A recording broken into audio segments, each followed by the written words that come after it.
This is Kayleen. Welcome to my channel. I'm really glad you clicked on this thumbnail. I started my YouTube channel to promote my book. I'm almost finished. Right now it's December 9th, 2022. I'm almost finished with my graphic memoir called Mom Remembers Me, how I used my health and fitness knowledge to stop my mother with mild dementia from forgetting me, and it worked. And in the process, learning about writing the graphic memoir, which I use Adobe Photoshop, Illustrator, and Adobe Fresco and InDesign to put it all together. It's a different graphic. It isn't all my drawing. I do some drawing in there, but there's lots of photos and learning all the Adobe software. But in the process, for the past 5 years, I've started to really read a lot of graphic books. And I didn't read them growing up, and I kick myself now. I really enjoy the graphic books, and there's so many wonderful artists. So I decided to start reviewing some of the graphic books that are out there and some of them that I have read.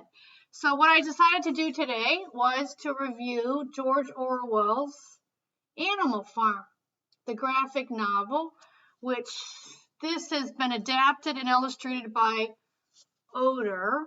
I'm probably mispronouncing that, and I apologize. But in the beginning of this book, it says it's okay to show excerpts for review. So that's what I'm going to do here.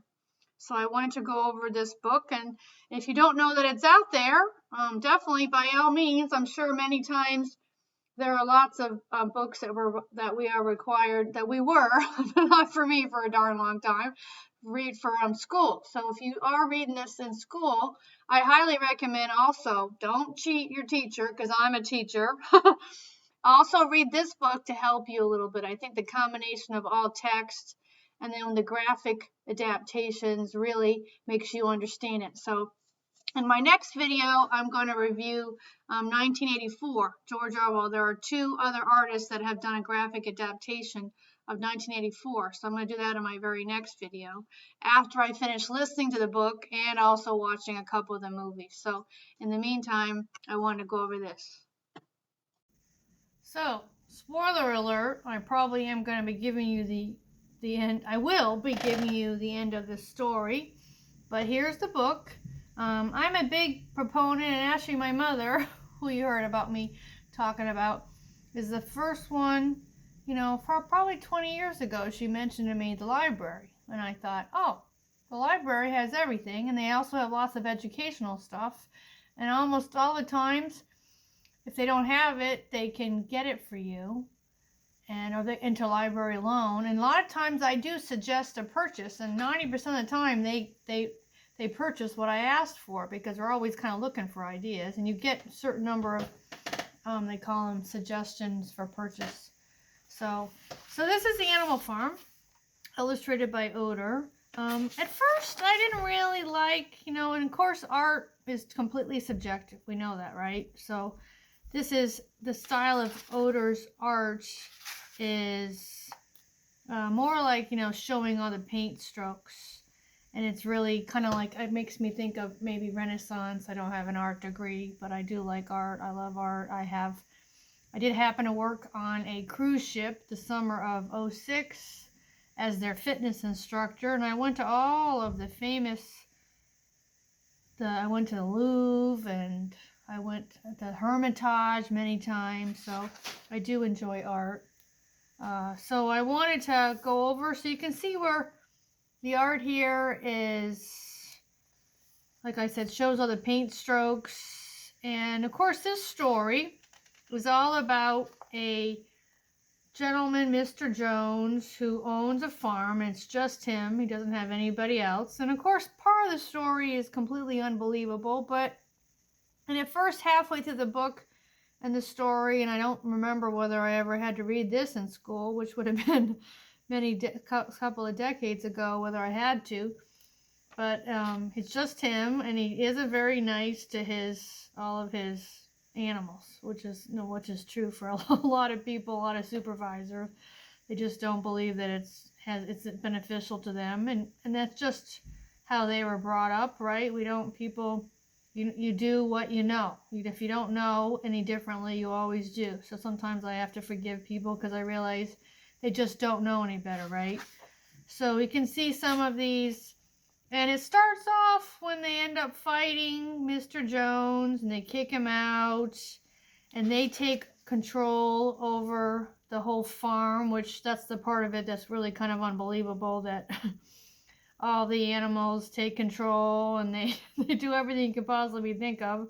The humans do, but they do it, and they have one particular oxen, I would bet. And I actually have a picture of my mother on an oxen because she was brought up on a farm, and it was called Little John. It's in my book. But this oxen was really, really strong, and this oxen did a lot of everything, a lot of work for the farm. So they end up fighting Mr. Jones and kicking him off. And of course, nobody comes on this farm for close to 6 months. And a couple of times other humans come on and the animals fight them. So then they end up fighting them, and then they end up winning. Because the humans didn't come to fight with any guns. So here's some more. I liked the colors here, right? So I liked the book. I definitely liked the book. I liked the story, and I liked how Odyr portrayed everything, right? And it's kind of a minimalism, but there's plenty of colors. You understood everything. And I liked the pictures. And Mr. Jones was drinking. Wasn't a very good guy here, right? So it's definitely worth borrowing from your library or even purchasing yourself. And I might even take some of the pictures here and just try to copy them. That's how the best form of flattery is imitation is the best form of flattery. So Odyr, if you happen to see this, I'm going to copy a little bit of it. I really enjoyed the art and how I don't know whether Odyr is a male or a female. And it doesn't say in this book how this is done, whether it's watercolor, whether it's oil or gouache. There's so many different choices, right? I'm assuming from some of the pictures that it was probably computerized and put on and then changed around a little bit, right? So it could have been, even when I'm learning all the fresco and stuff, you could do a lasso with Photoshop if you draw a little thing, and then you can move it around and put it behind when it comes to layers. So I have any aspiring artists out there, you could draw a little bit of this. Adobe Fresco, which I guess this is a little bit of an advertisement for Adobe Fresco, which I'm beginning to really enjoy, is free. And you have unlimited layers. So if anybody is familiar with Procreate has a certain number of layers. But you have unlimited layers. So if you drew part of the animals and then you decided to move it around, you can lasso it and move it all around and just change it around until you like it. So you put everything on a different layer, and you can play around till you completely like it. So this is when the animals are started to gallop and they're starting to fight Mr. Jones, and when he did come back. And then they eventually decide that they can live on their own, and they're happy, and they have a great life. They have plenty of food, and the animals decided that they were never going to wear human clothes or sleep in a human bed or even stay in the farmhouse. They would still stay. But for some reason, the pigs were always in charge. And there was 2 pigs, Napoleon and Snowball. And Napoleon, which is kind of interesting, he picked the name Napoleon, ends up taking over control and kicking Snowball out. So here's Snowball telling them all. And this is actually all of the rules that the animals decided to do when they first kicked out Mr. Jones. Whatever goes upon 2 legs is an enemy. Number 2, 4 legs or wings, a friend. Number 3, no animal shall wear clothes. No animal shall sleep in a bed. No animal shall drink alcohol. No animal shall kill any other animal, and all animals are equal. But at first, they all listened to both Napoleon and Snowball, and they changed the name to Animal Farm, which is, of course, the name of the book, right? So we keep on going. And this was the horses. I'm trying to remember the name of the horse here. It's a really good story, right? The pigs did not actually work, but they directed and supervised. So there's always those supervisors that don't actually work, right? Of course, there's some that's good. Here it is, Boxer. Boxer does a lot of the work, which is probably an oxen, like my mother has a picture of my mother on an oxen. And there's a sad story in the end of this where Boxer actually gets sick, and he's looking forward to just retirement. And Boxer does a lot and listens to both Snowball and Napoleon, and then Napoleon has him taken away to a slaughterhouse, and he doesn't let him enjoy his retirement. He works really, really hard.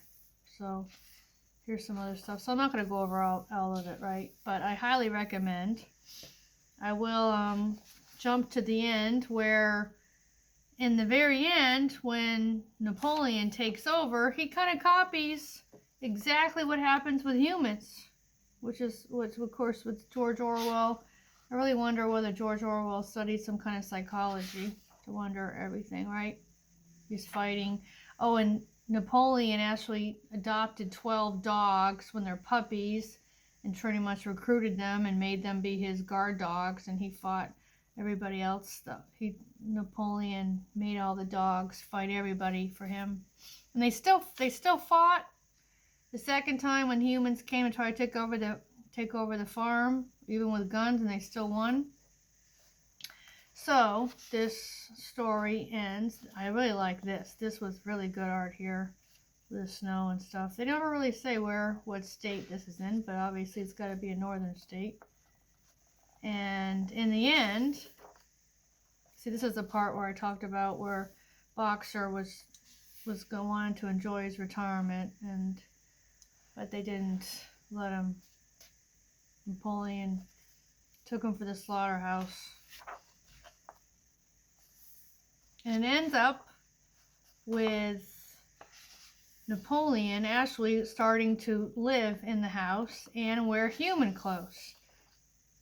And also, what happens also is, see, the pigs, several different pigs, with the humans, they're all having dinner together, having some kind of stuff, and they're all drinking alcohol, and the pigs are even, they don't show which one is Napoleon here. But and of course all the other animals get upset. I think I might borrow this movie. I think this was a movie, but I remember watching the movie quite a while ago. And it had the same actor that was from The Green Mile. So look at the pig. He's got a suit on and he's toasting. But in real life, we know that animals don't fight in their own species. Except for, I have seen ducks. They have seen ducks will rape a female duck.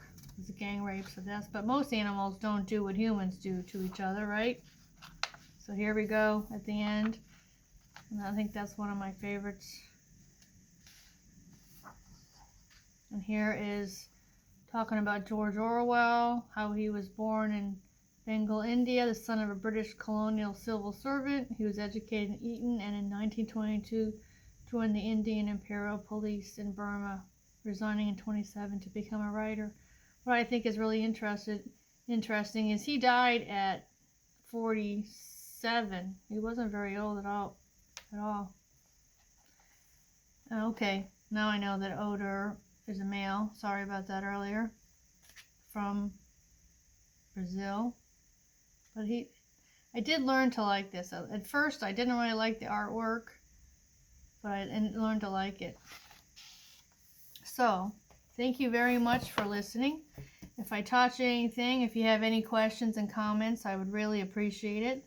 Any kind of like or comments. I won't ask you to subscribe because every YouTuber bugs the crap out of all you guys all the viewers to subscribe, but I would really like a comment. Let me know if you had any questions about the storyline. And like I said, this book just came out this month, November of 2022. So I highly recommend it. Thanks for listening. Hope to see you in the next one.